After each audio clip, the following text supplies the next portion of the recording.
అందరికి నమస్కారం అండి. సో ఫస్ట్ ఆఫ్ ఆల్ ఇవాళ లెజెండరీ ఎన్టీఆర్ గారి birthday. So happy birthday sir.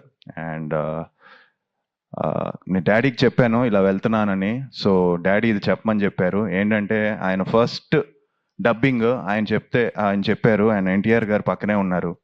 So ఆయన బ్లెస్సింగ్స్తో ఆయన డబ్బింగ్ కెరియర్ స్టార్ట్ చేశారనమాట డాడీ. అలానే తాతగారు కూడా ఆయనతో ఎన్నో సినిమాలు కలిసి చేశారు.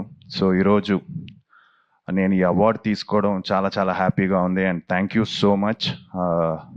సో టీం మొత్తం జ్యూరీకి కానీ భావన గారికి కానీ అందరికీ చాలా thanks for giving me this award అండి. అండ్ శంబాలా అనే cinema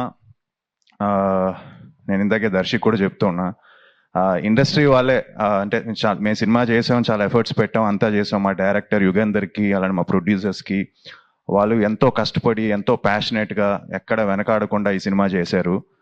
so at the same time once ఈ టీజర్ రిలీజ్ అయిన దగ్గర నుంచి ట్రైలర్ నుంచి ఇండస్ట్రీలో అందరూ కూడా నాకు మంచి సినిమా పడితే బాగుంటుంది, అది ఒక మంచి హిట్ పడితే బాగుంటుందని చెప్పి ఎంకరేజ్ చేసి ముందుకు తీసుకెళ్ళి అందరూ వచ్చి సపోర్ట్ చేశారు. సో ఈరోజు ఐ థింక్ ఆ సినిమాకి మేమెంత కష్టపడామో ఇండస్ట్రీలో కూడా అందరికీ కూడా చాలా థ్యాంక్స్. అండ్ హోప్ఫుల్లీ ఇదే మళ్ళీ ఒక మంచి స్టార్ట్ అయ్యి మంచి సినిమాలు చేసి ఇలానే మీ ఆశీర్వాదం ఉండాలని మనస్ఫూర్తిగా కోరుకుంటున్నాను. Thank you so much.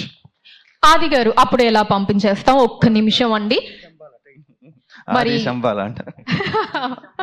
Okay, so NTR గారి పేరు మీద అవార్డు అందుకున్నారు. అండ్ ఎన్టీఆర్ గారి ఆ మోనోలాగ్ డైలాగ్ కూడా మీరు సూపర్ గా చెప్తారు.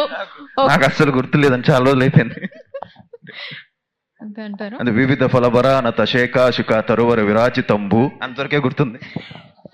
ఫైన్ అండి, థ్యాంక్ యూ. మేము సరిపెట్టుకుంటాం అంతవరకు చాలు. థ్యాంక్ యూ సో మచ్ ఆది సాయి కుమార్ గారు. అండ్ కంగ్రాచులేషన్స్ అండి. Thank you.